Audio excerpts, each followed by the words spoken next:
Mira, estamos iniciando una nueva serie y utilicé este tema de los superhéroes para que puedas comprender realmente quién eres tú. Y yo quiero que analices lo siguiente. No sé si a ti te pasó, a mí me pasó de chico, tenía admiración por un superhéroe, ¿verdad? No sé si a ti te pasó también, pero ¿quién de aquí tenía un superhéroe favorito? Levante su mano. Sí, así, con su mano levanta. ¿Quién era tu superhéroe? Superman, He-Man, Batman, Superman, acá, Spider-Man, Iron Man, la Mujer Maravilla. Hoy, en el de las 9 me dijeron, unos me dijeron que el Santo, ¿verdad? Está bien. Otros me dijeron que el Chapulín Colorado. Bueno, está bien, cada quien se identifica con uno, ¿verdad?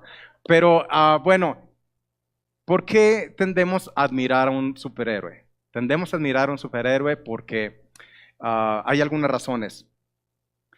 Primeramente, en ellos opera un poder que no operan las demás personas. Y ese poder lo utilizan para beneficio de los demás. Y son bien vistos por la sociedad porque aunque ellos saben quiénes son, en su vida civil, ellos se manejan con sencillez. ¿Se han dado cuenta de eso? Nunca ven ahí a Superman diciendo, yo soy Superman, ¿verdad? Ni a Spider-Man, sino que tienen una sencillez en su vida civil, pero cuando tienen que manifestar lo que ellos son, lo manifiestan, así de sencillo. Pero el poder no es para que ellos se jacten, es para beneficio de los demás. Entonces, bueno, pues les voy a revelar un trauma de pequeño, ¿verdad? Un trauma de pequeño, porque ¿quién era mi superhéroe? Se los voy a presentar.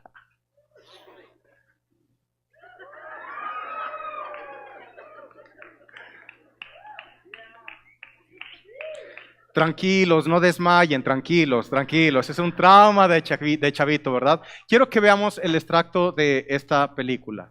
Adelante. That's great.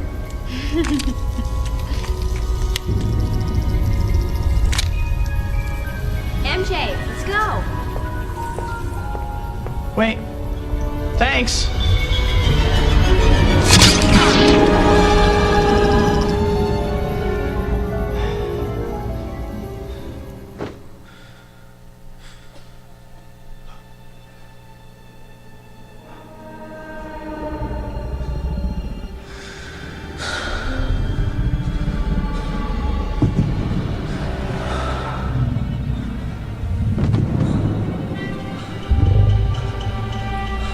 In this recombination lab, we use synthesized transfer RNA to encode an entirely new genome. Combines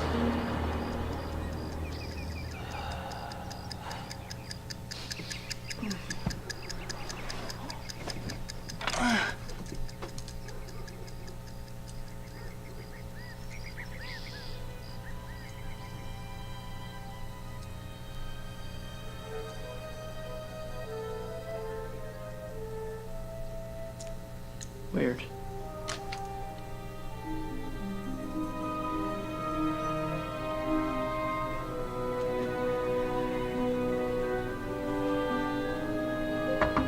Peter, Yeah?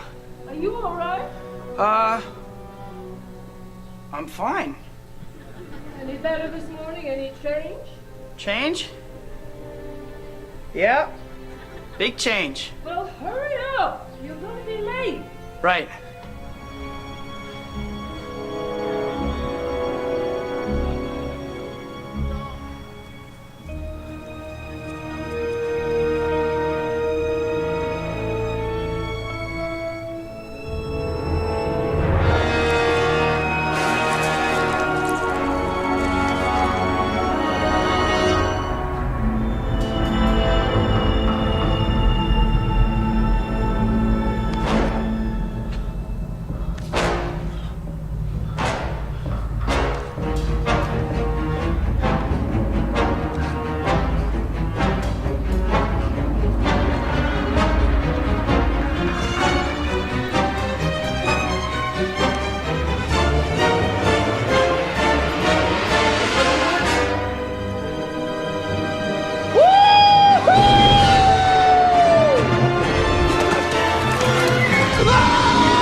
Fly.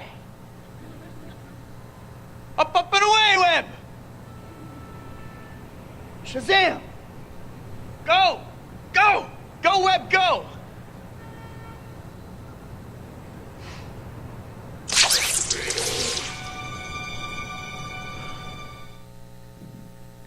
Ok, muy bien. Miren, yo creo que es un ejemplo muy claro para transmitir lo que quiero transmitir en este día. Porque este ser llamado Peter Parker vive su vida normal, pero algo sucede en su vida que descubre que hay una naturaleza diferente en él. Por lo tanto, con esa nueva naturaleza que en él habita, ahora puede hacer cosas diferentes que antes no podía hacer. Ha descubierto que no es la misma persona que él pensaba que era, ahora es una nueva persona, ¿de acuerdo? Entonces, lo mismo sucede con nuestras vidas. Si yo les pregunto, ¿cómo están? ¿Cómo contestaría él?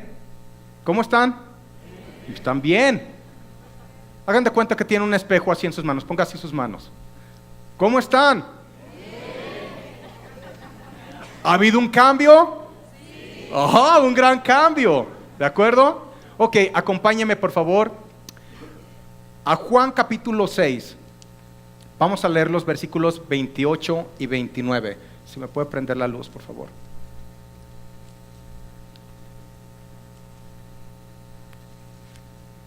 Dice así: entonces le dijeron los discípulos a Jesús, le hacen una pregunta: ¿qué debemos hacer para poner en práctica las obras de Dios? Respondiendo Jesús les dijo: esta es la obra de Dios, que crean en el que me ha enviado. ¿De acuerdo? Entonces, los discípulos hacen esta pregunta porque yo creo que todos la haríamos si vemos a un hombre que le devuelve la vista a los ciegos, que a los sordos hace escuchar, que a los paralíticos hace levantar, que resucita a los muertos.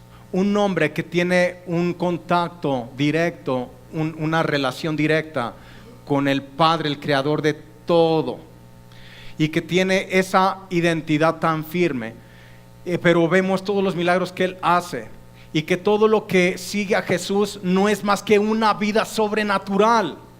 Y cuando ellos ven lo que Jesús hace, entonces hacen una pregunta que es muy común que todos nosotros haríamos: ¿qué podemos hacer, Jesús, para hacer lo que tú haces? ¿Qué debemos de hacer para hacer lo que tú haces? Y Él les contesta de una manera muy, muy diplomática. Él les dijo: esta es la obra de Dios, que crean en el que Él ha enviado. Entonces, de una manera muy diplomática, Jesús les está diciendo: hacer, no tienes nada que hacer. Lo único que tienes que creer en el que el Padre ha enviado. No se trata de hacer, se trata de creer. ¿Me explico? Entonces, si ellos le preguntan ¿qué hay que hacer para hacer lo que tú haces?, Jesús prácticamente lo que está respondiendo es: si quieren hacer lo que yo hago, tienen que creer en aquel a quien el Padre ha enviado. Es una respuesta, créanme, muy, muy interesante. Los discípulos le preguntan qué hacer y Él les dice: no hay nada que hacer. Entonces, uno se podría preguntar: ¿no tengo nada que hacer? ¿No tengo que ayunar 40 días? No. ¿No tengo que levantarme a las 5 de la mañana a orar? ¿Cuál es la respuesta? No. No debo de hacer yo nada para tener el estado que tú tienes y hacer las cosas que tú haces. No hay nada que tú puedas hacer, es lo que está respondiendo Jesús. Nada. Nada tú puedes hacer. Nada que tú por ti mismo puedas hacer. Porque si Dios honrara tu ayuno, entonces tú creerías que todas las formas de conseguir algo de parte de Dios sería ayunando. Entonces ya veías una vida espiritual, créeme, muy pesada, de ayuno tras ayuno. ¿Me explico? No estoy diciendo que no se ayune. El motivo por el cual se ayuna es lo que marca la diferencia. Tú no ayunas, como muchos dicen, no, es que no puedo echar fuera demonios si no estoy en ayuno, porque se toman de citas que no conocen todo el contexto. ¿Cómo es posible que demonios vayan a hacer más caso a una panza vacía que al poder y autoridad que tú tienes en el nombre de Jesús? ¿Me explico? Entonces, no hay nada que tú puedas hacer por ti mismo. En otras palabras, Jesús está diciendo, si quieres hacer lo que yo hago, si quieres tener el estilo de vida de milagros que yo tengo, si quieres tener acceso al Dios viviente como yo lo tengo, si quieres tener ese poder y autoridad que yo tengo, no hay nada que tú puedas hacer. Nada. Entonces, ¿cuál es la respuesta a su pregunta? La respuesta que Jesús está diciendo es, no hay nada que tú puedas hacer, pero si quieren hacer lo que yo hago, necesitan creer a aquel que el Padre envió. Ahora, ¿a quién envió el Padre? A Jesús. Entonces, ¿qué está diciendo Jesús diplomáticamente? Si tú quieres hacer las cosas que yo hago, tú tienes que creer como yo creo para que tú puedas hacer las cosas que yo estoy haciendo. ¿Me explico? Entonces no se trata de hacer, se trata de creer. El nuevo estado sobrenatural que tenemos no es un asunto de obras, es un asunto de fe. ¿Me van siguiendo? Lo que está diciendo Jesús es, si quieren hacer lo que yo hago, tienen que creer lo que yo creo, porque todo lo que yo hago es resultado de lo que yo creo, de lo que percibo de mí mismo, cómo me veo yo, porque todo comportamiento es resultado de identidad. Repite, todo comportamiento es resultado de identidad. La manera como tú te mueves con los demás, todo lo que tú externas, tu manera de peinarte, tu manera de vestir, tu manera de conducirte con los demás, tu manera de emprender un negocio, todo es resultado de identidad.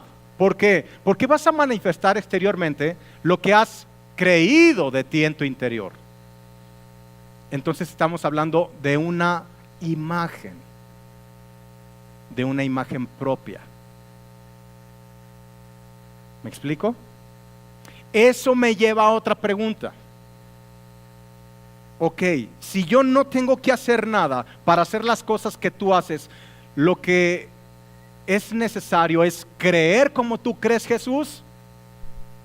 Entonces, Jesús, ¿en qué crees? ¿En qué crees, Jesús?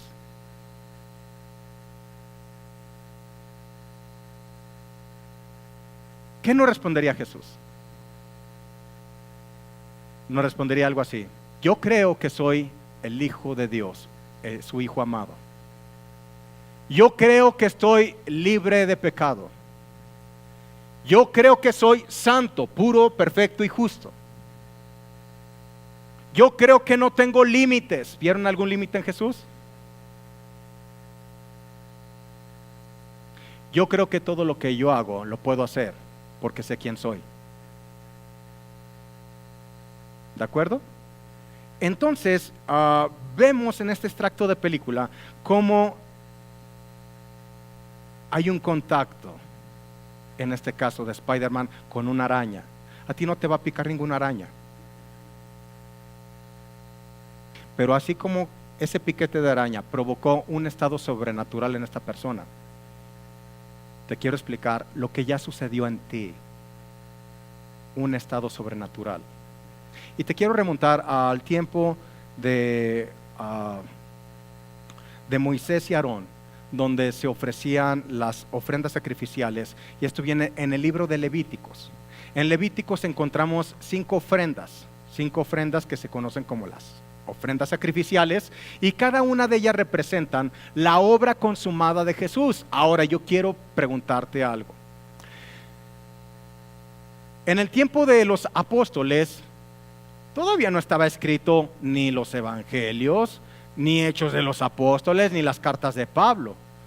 Entonces, imagínate que tú quieres predicar de Jesucristo, pero solamente tienes desde Génesis hasta Malaquías, que es todo el Antiguo Testamento. ¿Qué libro utilizarías para predicar de la obra consumada de Jesús? Les doy permiso, levanten la mano y díganme. ¿Cuál? Que no sean los embajadores los que contesten. ¿Cuál? Dicen Isaías es una buena respuesta, pero la respuesta es Levíticos. ¿Por qué? Porque en Levíticos encontramos esas 5 ofrendas que simbolizan toda la obra consumada de Jesús. Y en esto consiste. Ponga atención. Esto es muy importante, porque si tú crees como cree Jesús,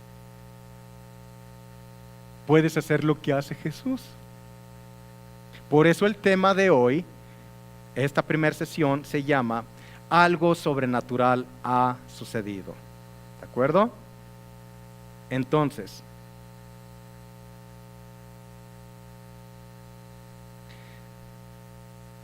cuando una persona transgredía en pecado, tenía que traer un cordero. El cordero tenía que tener ciertas características: que no estuviera ciego o tuerto, que no estuviera cojo o manco, que no estuviera enfermo, que estuviera perfecto, sin mancha.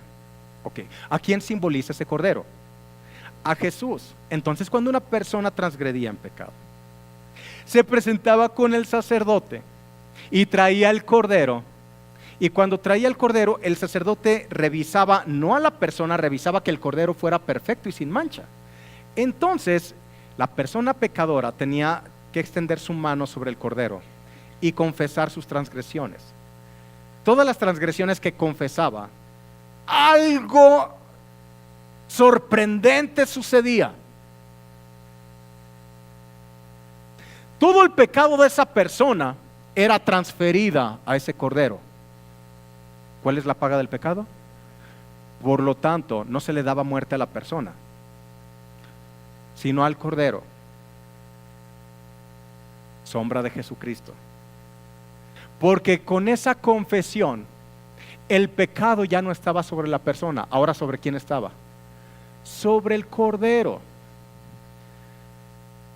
Todo el pecado, todo el cochinero que esa persona traía, por un acto de fe, de extender su mano y confesar sus transgresiones y pecados, todo ese cochinero era sobre el cordero. ¿De acuerdo? Entonces, por eso tenían que sacrificar al cordero. Ahora, la persona que estaba haciendo eso, una vez que hubiera terminado, debería de confesar lo siguiente: ahora estoy limpio, ahora estoy sin pecado.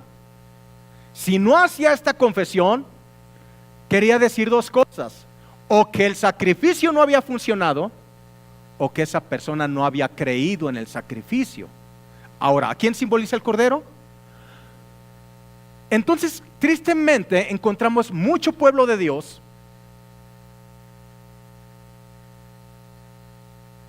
que ha pisoteado la sangre de Jesucristo, porque se sigue considerando pecador.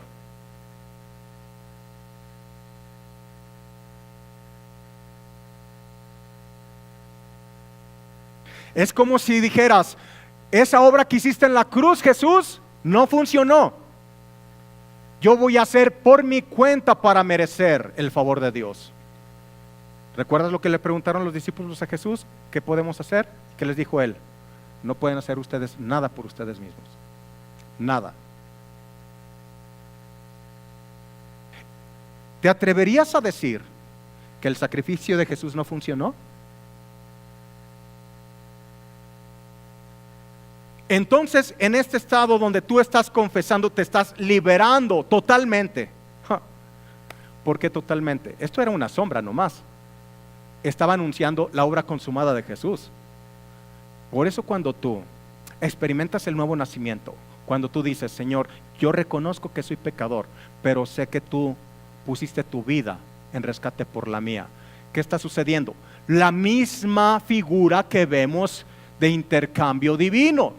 Todos tus pecados fueron sobre Jesús. Está escrito que Jesús cargó el pecado de todos nosotros sobre Él.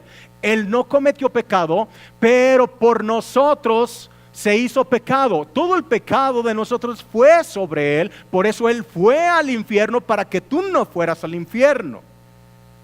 Él estuvo 3 días allá abajo en el infierno y resucitó con gloria. Pero Él tenía que pagar el precio, porque ahora había tenido una condición de pecado. No porque lo hubiera cometido, por amor a ti.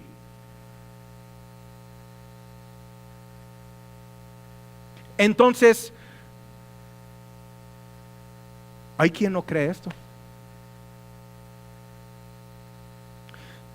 Si estas figuras las entendiera el pueblo de Dios, jamás se predicaría tanto de pecado. Ensalzan tanto el pecado porque están menospreciando la sangre de Jesucristo que fue derramada, que te limpió eternamente. Esto no es cuestión de un tiempo cronos, no es de mis pecados de ahorita. Estamos hablando de un estado que se llama eternidad. Porque Jesús es el mismo ayer, hoy y siempre. ¿Me explico? Ahora, si tú te estás liberando de pecados, estás por simple fe, estás en este estado de eternidad, donde estás libre de pecado. ¿Para cuándo? ¿Para cuándo? ¿Qué provoca esto? Te quita una conciencia de culpa. ¿Sabes por qué la gente no puede hacer las mismas obras que Jesús hace? Porque traen culpa.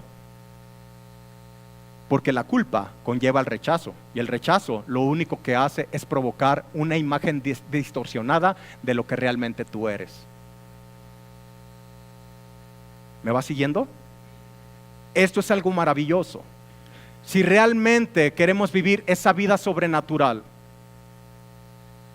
tenemos que entender de intercambio divino. Cuando llegamos a conocer de Jesucristo, es como encontrar un tesoro. En ese tesoro, cuando se abre el cofre, la gente ha sacado solamente el primer tesoro, que es la salvación.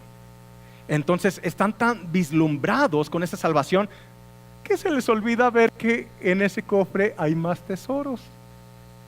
Entonces se ha predicado mucho tiempo un evangelio solamente de salvación, pero encuentro a mi Señor Jesucristo, que Él vino a predicar el evangelio del reino. La forma de vida del cielo ahora invadiendo aquí la tierra. En el cielo no hay enfermos, por lo tanto tú no debes de estar enfermo, es tu estado legal el estar sano. En el cielo no hay endemoniados, porque aquí tampoco debe de haber endemoniados.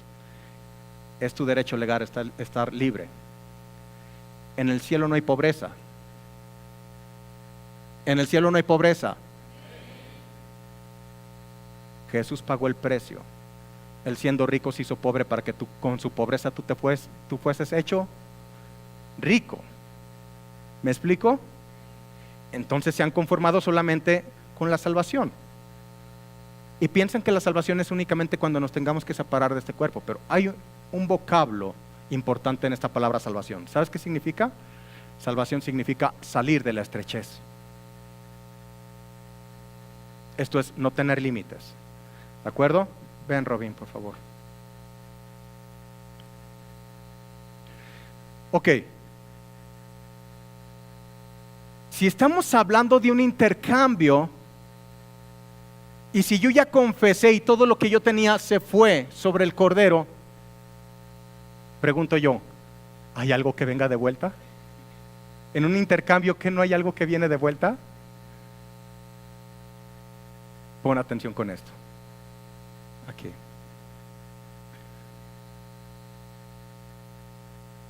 Jesucristo. Hasta cualquier parecido con la realidad es pura coincidencia. Jesucristo Si yo le pregunto, ¿qué crees de ti, Jesús? Él me diría, yo creo que estoy libre de pecado, que soy perfecto, que soy santo, puro. ¿Me explico? Que no tengo defecto, que tengo acceso al Padre cuantas veces quiera, que el cielo está abierto para mí y tengo derecho legal a tomar todo lo que de mi reino pertenece.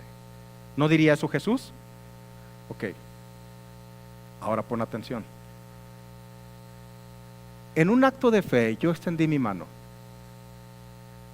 y todo mi pecado, toda mi culpa, Él la cargó hace más de 2000 años. Para que entiendas eternidad, porque hay gente que dice, no, es que Jesús perdona tus pecados de ahorita, pero los futuros no. Todavía ni nacías y ya te había perdonado los pecados. Entonces, en un acto de fe, tengo aquí a Jesús, el Cordero, puro, santo, sin mancha. ¿Por qué pedían esas características? ¿Por qué? ¿Por qué Dios dio esas características que tenía que ser un Cordero que no estuviera defectuoso? Porque se trata de un intercambio. Y si había defecto en Él, se iba a transferir a mí. ¿Lo entiendes?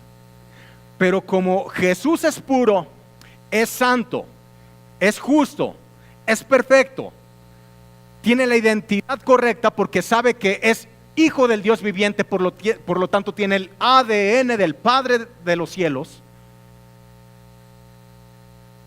Ahora ese estado pasa a mí.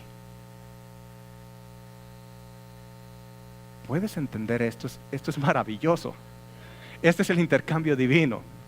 Lo que yo era, ahora fue sobre Jesús. En otras palabras, lo que yo era, mi estado de pecador, pasó a ser el estado de Jesús, para que el estado de Jesús pasara a ser tu estado. Gracias, hijo.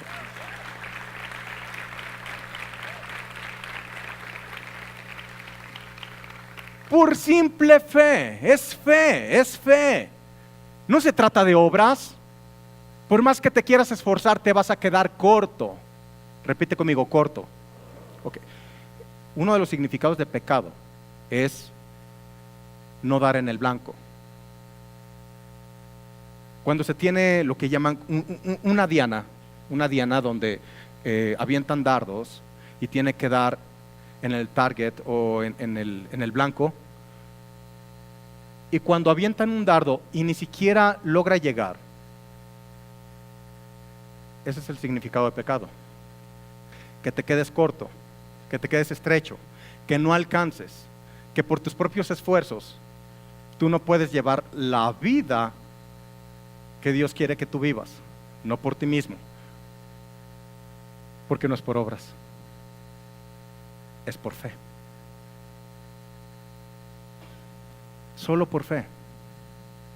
Jesús, ¿qué debemos de hacer para hacer lo que tú haces? Nada puedes hacer, nada. Tú no puedes hacer nada. Si crees en mí, si crees como yo creo, si concluyes como yo concluyo, entonces tú puedes hacer lo mismo que yo hago. ¿Qué debemos de hacer? Creer, creer. ¿De acuerdo?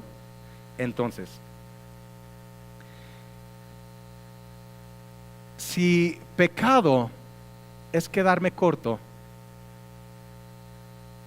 pecado es lo mismo que estar limitado. Pon atención con esto. Si pecado es quedarme corto, entonces pecado es sinónimo de limitaciones. ¿De acuerdo?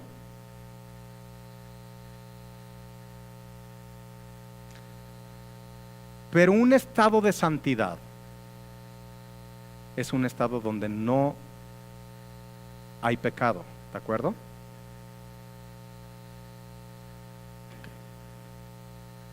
Y si pecado es igual a limitaciones, santidad es igual a ¿qué? Hay limitaciones. Por eso tienes una vida sobrenatural. Porque el mismo estado de Jesús de santidad ahora está sobre ti. Miren, santidad no es una meta a alcanzar. Es un regalo que se recibe por sencilla fe. Igual la justicia. Ahora, si yo tengo aquí naranjas, las naranjas vienen de un árbol que se llama naranjo. Entonces, el fruto de un naranjo, ¿qué va a ser? Naranjas. ¿Cuál es el fruto de un manzano? ¿Cuál es el fruto de un justo? Justicia. ¿Y cuál es el fruto de un santo? Santidad. Quiere decir que así como las manzanas no vinieron por sí solas, sino que son fruto del árbol del manzano, tú no puedes dar un fruto si no tienes el estado correcto. Tú no puedes dar santidad si no eres justo. Tú no puedes dar santidad, no puedes dar santidad si no eres santo, y no puedes dar justicia si no eres justo. ¿Me explico?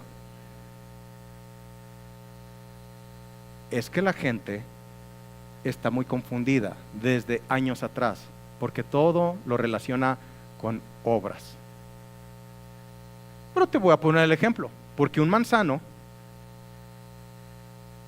no da manzanas el primer año, ni el segundo, ni el tercero, ni el cuarto. Hasta el quinto año el manzano comienza a dar manzanas. Porque no dio manzanas el primer año, ¿no era manzano? Porque no dio manzanas el segundo año, ¿no era manzano? ¿Era o no era manzano? Porque no das frutos de justicia, luego, ¿quiere decir que no eres justo?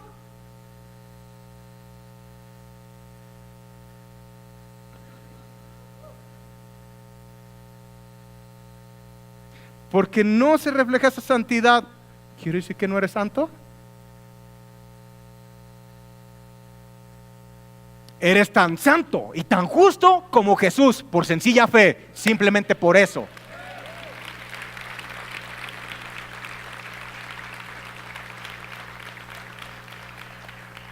Como dice en 2 Corintios 5:21, al que no conoció pecado, por nosotros lo hizo pecado, para que nosotros fuésemos hechos la justicia de Dios en él. ¿Qué quiere decir esto? Que Jesús se convirtió en lo que tú eras, para convertirte tú ahora en quien es Jesús. Puro, santo, sin mancha, perfecto delante de Dios. ¿Por tus obras? No, por sencilla fe. Por sencilla fe. Eso es cuando le agradas a Dios. ¿Sabes cuál es el pecado más terrible con el cual no se agrada a Dios? Incredulidad. Dice en Romanos capítulo 14 versículo 23 que todo lo que no proviene de fe es pecado. Intercambio divino. ¿Quién lo ha creído aquí? Si no lo has creído, ¿sabes qué es? Pecado. Pero quien lo ha creído,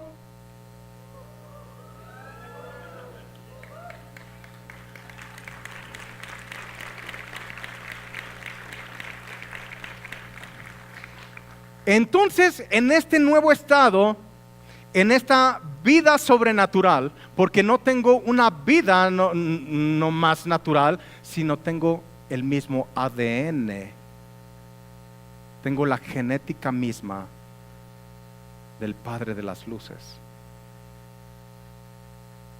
Y como ya mi estado no es de pecado, ya no hay limitaciones,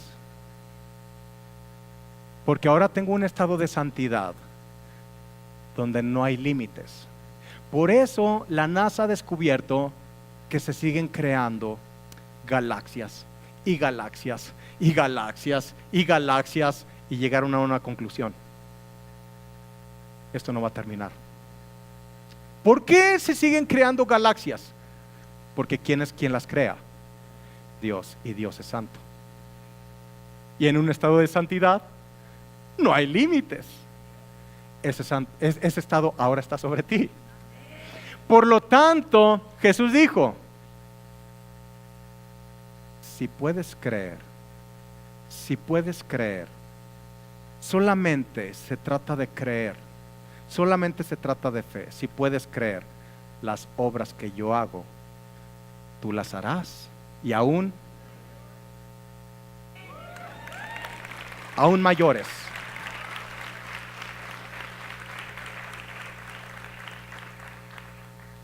Ponte de pie un momento, por favor.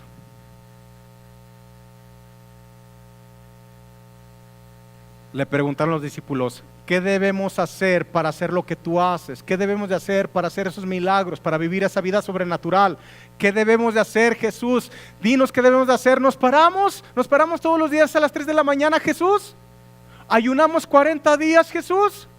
¿Qué podemos hacer? Nada de eso, solamente cree como yo creo, para que puedas hacer como yo hago. ¿Creer en ti, Jesús? ¿Qué crees tú, Jesús? Jesús, ¿me puedes decir lo que tú crees? Jesús diría con toda convicción: yo creo que soy el Hijo del Dios viviente. Ahora tú también puedes hacer esa confesión. Di: yo creo que soy el Hijo del Dios viviente. Yo creo que el Padre me ama. Yo creo que el Espíritu Santo está sobre mí. Yo creo que tengo poder y autoridad. Yo creo que soy un rey. Yo creo que estoy 100% libre de pecado. Por lo tanto, soy un hombre santo de Dios. Soy justo y perfecto. Así como es Jesús, ahora tengo su estado. Aleluya.